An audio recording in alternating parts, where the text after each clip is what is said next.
Hey, it's Nick, and today's July 2nd, so that makes it's 6 months and 10 days on testosterone. Um, some of the changes are like my face, my hairline's changed, and it just looks different in general. My face. I lost a little weight in it. Well, I lost 22 pounds overall, and maybe a little bit more than just the testosterone. In 6 months of testosterone, maybe 8 months, I lost 40 pounds. 22 pounds have been, yeah, 22 pounds since I went to the doctor for the first time I started to. And, so that's pretty awesome. I'm just getting more hair on my legs. It's getting thicker all the way up. And it's kind of like, so the top is still the thinnest, but it's getting thicker all over. And, my arm hair is pretty light. I don't know if that'll ever really change. It's just genetics. But, it's getting a little bit thicker, and the hair is getting thicker. Individual hair is getting thicker as well. My voice is obviously lower. I'm a little hoarse right now because I'm having some allergies, but this is not that far off. Still working in a restaurant. Still pretty much, I guess, stealth there. A couple people know. And then I've started like friending people on Facebook that ask, that are like people that are cool. I mean, they're all really cool, so I guess it's really not, wouldn't be too terrible if people found out. But I decided not to change anything on my Facebook, so I don't know for sure what is on there that would give me away as trans, but I'm sure there's like groups I'm part of or something. And then I look pretty girly in the picture. Or at least it looks like that to me. I thought I was passing. But I look back and I think, wow, I look really girly there. But,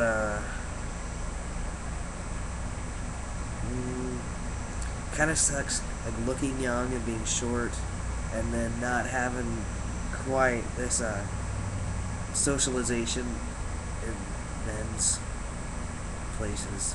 That's odd. But like, say in the back of the kitchen, it's all guys.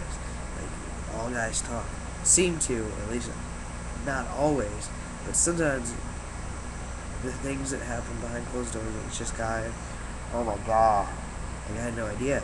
Like, they weren't saying these things in front of me because they thought there was either a girl or a lesbian or a gay. There's a queer person or a girl. So we can't say these things in front of a queer person or a girl. So now I'm back there and I just hear some crazy shit. Crazy shit. We get into some crazy conversations. And then, I'm the short guy and I look young. I don't have much facial hair. And they do this thing, like, it apparently has to be like below your waist. And you like do that, you flash that at somebody, and then if you get them to look, then I don't know. I don't really get the appeal of it. I think it's stupid. People hardly ever do it to each other, but I get it done to me a lot because, and I haven't even looked in like weeks. I've been really good about it. It's just irritating, and I hate being like that little punk that everyone picks on or whatever. I don't know. Still getting there. But they don't ever question anything about masculinity. I don't know if it's that they all know and they're just really that cool, or if they have no idea and they're also really cool, because I'm sure you could figure out something to pick at me about if you really wanted to, other than this, which is really not a major thing. It really doesn't bother me. This line right here.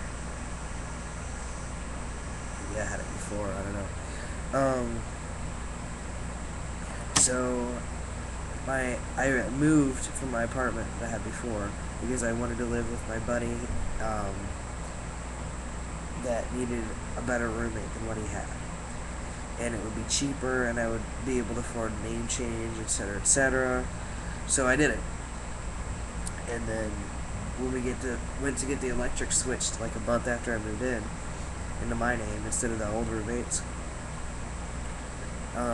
they shut the electric off, but then they would not turn it back on in my name, even though I didn't owe any money, and I'd called them several times to make sure everything was kosher for, moving in and what the costs are going to be, because I'm a big planner. I try to be, and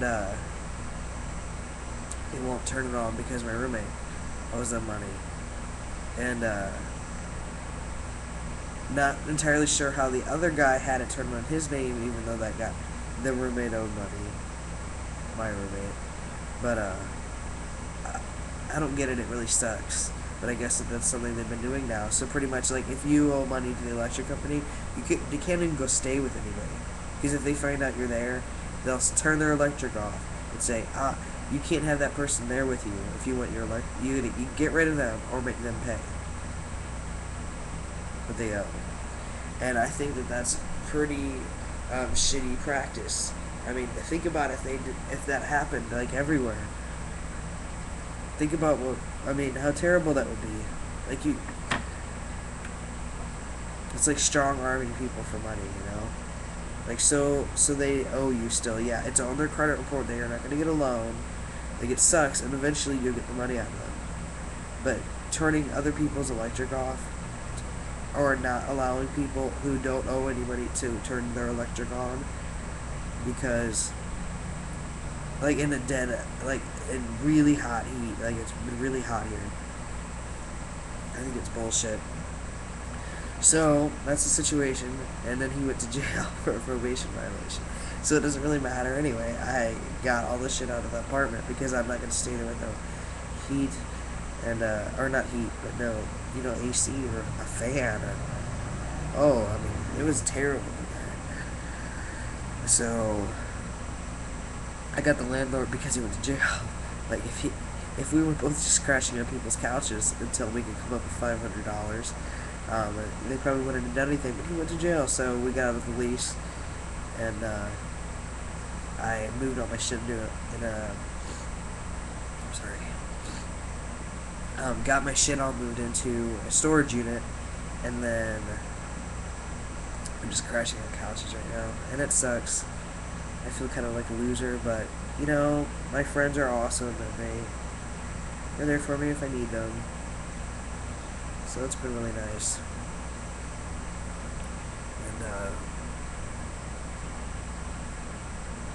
And, this is not ideal, though, obviously, and it's not even that I fucked up.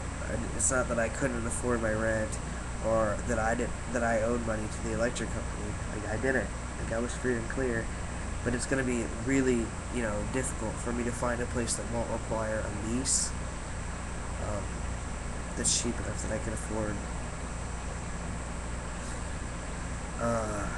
here in town, because I really only want to stay until I can get enough money saved up to get my name changed and to move. That's it. I'm 1 or 2 months away from being able to do that.